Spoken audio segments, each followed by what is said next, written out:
የመንግስት ሰራተኞች ታክስ ቅነሳን በሚመለከት ለመንግስት ጥያቄ ቀርቦ ምላሽ ተሰጠበት። ከታክስ ቅነሳ በተጨማሪ የደሞዝ ማሻሻያ በአዲሱ ዓመት ስለመኖሩም በተመሳሳይ መልኩ ጥያቄ ቀርቦ ምላሽ ተሰጥቶበታል። በሌላ በኩል ደግሞ በሰነዶች ማረጋገጫ ንብረት ገዝተው ስም ያላዛወሩ ዜጎች በአስቸኳይ ይዞታቸውን እንዲያስመዘግቡ ተጠይቋል። ውስን የሆነውን የመንግስትና የህዝብ ሀብት አጥሮ መያዝ እንደማይቻልም መንግስት ይፋ አድርጓል። የደሞዝ ጭማሪና የታክስ ቅነሳ፣ የስም ዝውውር፣ የሰራተኞች ቅነሳና ሌሎች አዳዲስ መረጃዎችን አንድ በአንድ ወደ እናንተ እናደርሳለን። እስከ መጨረሻው አብራችሁን ቆዩ። በሰነዶች ማረጋገጫ ንብረት ገዝተው ስም ያላዛወሩ ዜጎች በአስቸኳይ ይዞታቸውን እንዲያስመዘግቡ ተጠየቀ። ውስን የሆነውን የመንግስትና የህዝብ ሀብት አጥሮ መያዝ እንደማይቻልም መንግስት ይፋ አድርጓል። ቀደም ባሉ ጊዜያት ከሪል ስቴት አልሚዎችም ሆነ ከግለሰቦች ጋር የቤት ወይም የመሬት ግብይት ፈጽመው በሰነዶች ማረጋገጫ ብቻ የያዙና እስካሁን የስም ንብረት ዝውውር ያላደረጉ አካላት በአስቸኳይ ሂደቱን እንዲያጠናቅቁ ነው ጥሪ የተላለፈው። የከተማ አስተዳደሩ የመሬት ልማትና አስተዳደር ቢሮ ኃላፊ አቶ መኮንን ያይ እንደገለጹት ግዢ ፈጽመው የስም ዝውውር ያላደረጉ ወገኖች ለከፍተኛ ጉዳትና ለአደጋ እየተጋለጡ ይገኛሉ። የስም ንብረት ዝውውር ዋና ዓላማ አንድ ግለሰብ ያፈራውን ንብረት ለሌላ አካል የሚያስተላልፍበት ህጋዊ ስርዓት መሆኑንና የመጨረሻው መዳረሻም የይዞታ ማረጋገጫ ወይም ካርታ ማግኘት መሆኑን ኃላፊው አስረድተዋል። በመሆኑም ባለ ንብረቶች መብታቸውን ለማስከበርና ንብረታቸውን ከማንኛውም ህጋዊ ስጋት ለመጠበቅ ሲሉ ሳይዘገዩ ወደ መሬት ተቋማት በመቅረብ ሂደቱን እንዲያጠናቅቁ የከተማ አስተዳደሩ ጥሪውን አስተላልፈዋል። ከዚሁ ጋር በተያያዘ አልሚዎች በተገደበ የጊዜ ሰሌዳ ዘመኑን የዋጀ የግንባታ ጥበብና ቀልጣፋ አሰራርን በመከተል የተላለፉ ቦታዎችን አልምተው ለአገልግሎት ዝግጁ ማድረግ እንደሚጠበቅባቸው አቶ መኮንን ገልጸዋል። የአዲስ አበባ ከተማ አስተዳደር መሬት ልማትና አስተዳደር ቢሮ በካቢኔ ውሳኔ በሞል በሆቴልና አፓርትመንት ዘርፍ ለመሰማራት መሬት በምደባ ከወሰዱ አልሚዎች ጋር ምክክር አድርገዋል። ከ40 በላይ አልሚዎች በተሳተፉበት በዚህ መድረክ የተላለፉ መሬቶች በቅርቡ በሀገራችን ለሚካሄደው የኮፕ 32 ጉባኤ ግንባታቸው ተጠናቆ ለአገልግሎት ዝግጁ እንዲሆኑ ታስበው ስለመዘጋጀቱ የመሬት ልማትና አስተዳደር ቢሮ ኃላፊው አቶ መኮንን ያይ ተናግረዋል።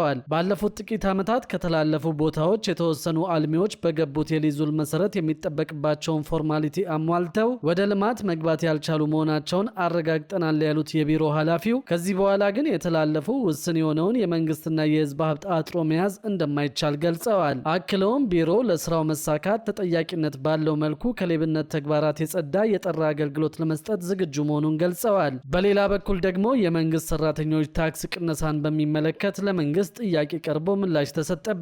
ከታክስ ቅነሳ በተጨማሪ የደሞዝ ማሻሻያ በአዲሱ ዓመት ስለመኖሩም በተመሳሳይ መልኩ ጥያቄ ቀርቦ ምላሽ አግኝተዋል። በየጊዜው እየጨመረ የመጣውን የኑሮ ውድነት ተከትሎ የመንግስት ሰራተኛ ታክስ ሊቀነስ የሚችልበት ሁኔታ ይኖራል የሚል ጥያቄ ለመንግስት እንደቀረበ ሰምተናል። ለጥያቄው ምላሽ የሰጡት የገንዘብ ሚኒስትሩ አቶ አህመድ ሽዴ በመጀመሪያ መንግስት የሰራተኛውን ዝቅተኛ የኑሮ ሁኔታ ታሳቢ ያደረገ ስለሆነ ቅነሳው አይታሰብም የሚል ምላሽን ሰጠዋል። በመሆኑም በመንግስት በኩል የመንግስት ሰራተኞች የታክስ ቅነሳ እንደማይኖር ይፋ ሆኗል። ከዚህ በተጨማሪ በአዲሱ በጀት ዓመት የመንግስት ሰራተኞች የደሞዝ ጭማሪ ይደረግ እንደሆነ በግልጽ እንዲታወቅ ጥያቄ የቀረበ ሲሆን በመንግስት በኩልም ምላሽ ተሰጥቶበታል። የፓርላማ አባል የሆኑት ዶክተር ደሳለኝ ጫኔ መንግስት ለ2019 በጀት ዓመት ለመንግስት ሰራተኞች የደሞዝ ጭማሪ ያደርጋል የሚለው በግልጽ እንዲታወቅ ጠይቀዋል። ዶክተር ደሳለኝ ጥያቄውን ባቀረቡበት ጊዜ ባለፈው ዓመት የታዘቡትን አጋጣሚ በማስታወስ ባለፈው ዓመት ተመሳሳይ ጥያቄ ለምክር ቤቱ አቅርቤ የደሞዝ ጭማሪ የለም የሚል ምላሽ ከተሰጠኝ ከአንድ ወር በኋላ ጭማሪ ተደርጓል ብለዋል። በመቀጠልም ዘንድሮስ ጭማሪ የለም ካሉኝ ከአንድ ወር በኋላ ጭማሪ ይኖራል ወይ ሲሉ ጥያቄያቸውን አቅርበዋል። ለቀረበው ጥያቄ ምላሽ የሰጡት የገንዘብ ሚኒስትሩ አቶ አህመድ ሽዴ መንግስት ቀደም ሲል በሁለት ዙር የደሞዝ ጭማሪ ማድረጉን ጠቅሰዋል። ይሁን እንጂ በአሁኑ ወቅት በክልሎች በኩል በፐርሰንት ተሰርቶ የቀረበው የደሞዝ ጭማሪ ተመንና ለጉዳዩ ከተመደበው በጀት ጋር ባለመመጣጠኑ ምክንያት አሁንም ድረስ ተጨማሪ የማጣራትና የማስተካከል ስራዎች እየተሰሩ መሆኑን ሚኒስትሩ አስገንዝበዋል። የፌዴራል መንግስት ለ2019 በጀት ዓመት ባቀረበው የ2.3 ትሪሊዮን ብር ዓመታዊ በጀት እቅድ ውስጥ ለሀገር ውስጥና ለውጭ ብድር ክፍያ ከተያዘው 542 ቢሊዮን ብር ውስጥ 327 ቢሊዮን ብር የዋናው ብድር ወለድ ክፍያ እንደሆነ ታውቋል። የሚኒስትሮች ምክር ቤት ለህዝብ ተወካዮች ምክር ቤት መርቶት በውይይት ላይ በሚገኘው የመጪው በጀት ዓመት ረቂቅ በጀት መንግስት ለዕዳ ክፍያ ከያዘው 542 ቢሊዮን ብር ለሀገር ውስጥ ዕዳ 248.7 ቢሊዮን ብር የተመደበ ሲሆን ከዚህ ከነዚህ ውስጥ ለዋና ብድር ዕዳ ክፍያ 26 ቢሊዮን ብር፣ ለወለድ ክፍያ ደግሞ 222.6 ቢሊዮን ብር ተይዟል። ለውጭ ሀገር ዕዳ ክፍያ ከተያዘው 293.3 ቢሊዮን ብር፣ ለዋናው የብድር ገንዘብ ክፍያ 188 ቢሊዮን ብር ሲሆን ለወለድ ክፍያ የተያዘው ደግሞ 105.3 ቢሊዮን ብር ነው። ለመንግስት ተቋማት ከተደለደለው በጀት ለህዝብ ተወካዮች ምክር ቤት 936 ሚሊዮን ብር፣ ለጠቅላይ ሚኒስትር ጽህፈት ቤት 811.4 ሚሊዮን ብር፣ ለአንድነት ፓርክ ፕሮጀክት ጽህፈት ቤት 228.8 ሚሊዮን ብር ይገኙበታል። በሌላ በኩል ደግሞ የአዲስ አበባ ገቢዎች ቢሮ በ634 ሰራተኞችና አመራሮች ላይ እርምጃ መውሰዱን ገለጸ። የአዲስ አበባ ገቢዎች ቢሮ ባለፉት 3 ዓመታት በተደረገ የቁጥጥር ስራ በብልሹ አሰራርና ደንበኞችን በማንገላታት ጥፋተኛ ሆነው የተገኙ 634 ሰራተኞችና አመራሮችን ተጠያቂ ማድረጉን አስታውቀዋል። የአዲስ አበባ ገቢዎች ቢሮ የህግ ተገዥነት ዘርፍ ምክትል ኃላፊ አቶ መሐመድ አብዱራህማን እንደገለጹት ቢሮ በ2016 ዓ.ም 90 በጥፋት ተግባር ላይ የተሰማሩ ሰራተኞች ላይ እርምጃን ወስደዋል። በ2017 ዓ.ም ደግሞ 218 ሰራተኞች ተጠያቂ እንደሆኑ ገልጸዋል። በዘንድሮ የ2018 በጀት ዓመት ባሉት 10 ወራት ውስጥ ብቻ 634 ሰራተኞችና አመራሮች ላይ እርምጃ መወሰዱን ምክትል ኃላፊው አብራርተዋል። ቢሮ አዲስ በዘረጋው የአሰራር የቴክኖሎጂ ማሻሻያና የቁጥጥር ስርዓት አማካኝነት ይህንን እርምጃ መውሰድ መቻሉን አቶ አህመድ ተናግረዋል። በአሰራር ሂደቱ አንድ ውሳኔ ከተሰጠ በኋላ በጥራት ክፍል ዳግም ኦዲት እንደሚደረግም አስታውቀዋል። ኦዲተሩ የቢሮውን ገንዘብ እያሳጣ መሆኑ ከተረጋገጠ ተጠያቂ የሚደረግበት አሰራር መዘርጋቱን ጠቅሰዋል። በግብር ከፋዩ ላይ አላስፈላጊ ውሳኔ በማሳለፍ ጫና የፈጠሩ መንገላታትና ምልልስ ያበዙ እንዲሁም ደግሞ ለሌብነት በር የከፈቱ ሰራተኞች በጥራት መለኪያዎች ተመዝነው ተጠያቂ መሆናቸውን አቶ አህመድ ገልጸዋል። ቢሮው ለብልሹ አሰራር የሚያጋልጡ አደረጃጀቶችን መለየቱንም አስታውቀዋል። ለትርጉም ክፍት የሆኑና ግልጽ ያልሆኑ አሰራሮችን በማስወገድ አዲስ ስርዓት ተግባራዊ ማድረጉንም አክለዋል። ግብር ከፋዩ ማህበረሰብ ከሰራተኞች ጋር ለህገ ወጥ ድርድር መጋለጥ እንደሌለበት ቢሮው ጨምሮ አሳስበዋል። ከግብር ከፋዩ ለሚቀርቡ ጥቆማዎች አፋጣኝ ማጣራት ተደርጎ እርምጃ እንደሚወሰድም አቶ አህመድ አብዱራህማን ተናግረዋል። ከዚህ ጎን ለጎን የደረጃ ለግብር ከፋዮችን የሚያስተናግደው የኢታክስ ስርዓት በ2019 በጀት ዓመት ሙሉ በሙሉ ወደ ዲጂታል አገልግሎት አሰጣጥ እንደሚሸጋገር የአዲስ አበባ ገቢዎች ቢሮ አስታውቋል። አቶ መሐመድ አብዱራህማን እንደገለጹት ቢሮ ባለፉት 2 ዓመታት የአገልግሎት አሰጣጡን ውጤታማ ለማድረግ በርካታ የሪፎርም ስራዎችን አከናውነዋል። በዚህም ግብር ከፋዮች በአካል ሳይመጡ በኢሜይል እና በተዘረጋው የኦንላይን ሊንክ ብቻ አገልግሎቱን ማግኘት እንዲችሉ ከገቢዎች ሚኒስቴር ጋር በመቀናጀት የተቀናጀ የልማት ስርዓት ተዘርግቶ ወደ ተግባር መግባቱን አመልክተዋል። ይህ አዲስ ዲጂታል አሰራር ግብር ከፋዮች ባሉበት ሆነው ምቹ አገልግሎት የሚያገኙበት ምህዳርን የፈጠረ ሲሆን የባለቤትነት ስም ዝውውርን ጨምሮ የተለያዩ የህግ ተገዥነት አገልግሎቶችንም በውስጡ ያካተተ መሆኑን ምክትል የቢሮ ኃላፊው አስረድተዋል። ከዚህ በተጨማሪም ቢሮ በራሱ አቅም ያለማውን የዕዳ ክትትል ስርዓት ወደ ተግባር በማስገባቱ በ17ቱም ቅርንጫፎች የሚወሰኑ የዕዳ ውሳኔዎችን በቅርበት ለመከታተልና የሚሰበሰበውን ገቢ በፍጥነት ወደ ካፒታል በመለወጥ ረገድ ከፍተኛ አፈጻጸም መመዝገቡን የገለጹት የክሊራንስ ወይም የግብር ነጻነት ማረጋገጫ አሰጣጥ ሂደቱን ይበልጥ ግልጽ፣ ቀልጣፋና እምነት የሚጣልበት ለማድረግም ባርኮድ ያለው አዲስ የኦንላይን አሰራር ተግባራዊ መደረጉንም አስረድተዋል። የተዘረጉት እነዚህ የዲጂታል አገልግሎቶች ግብር ከፋዮች ባሉበት ሆነው ግብራቸውን እንዲያሳውቁና እንዲከፍሉ በማስቻላቸው በየወሩ መጨረሻ ላይ በቅርንጫፍ ቢሮዎች ይታይ የነበረውን ከፍተኛ መጨናነቅና የረዥም ጊዜ ጥበቃ ሙሉ በሙሉ ማስቀረት መቻሉን አመልክተዋል። ቢሮ በቀጣዩ በጀት ዓመትም የደረጃ ለግብር ከፋዮችን የሚያስተናግደውን የኢታክስ ስርዓት ሙሉ ለሙሉ ወደ ዲጂታል በማሸጋገር ግብር ከፋዮች ካሉበት ሳይንቀሳቀሱ አገልግሎት እንዲያገኙ የሚያስችሉ ተጨማሪ ማሻሻያዎችን እንደሚተገብር ጠቁመዋል።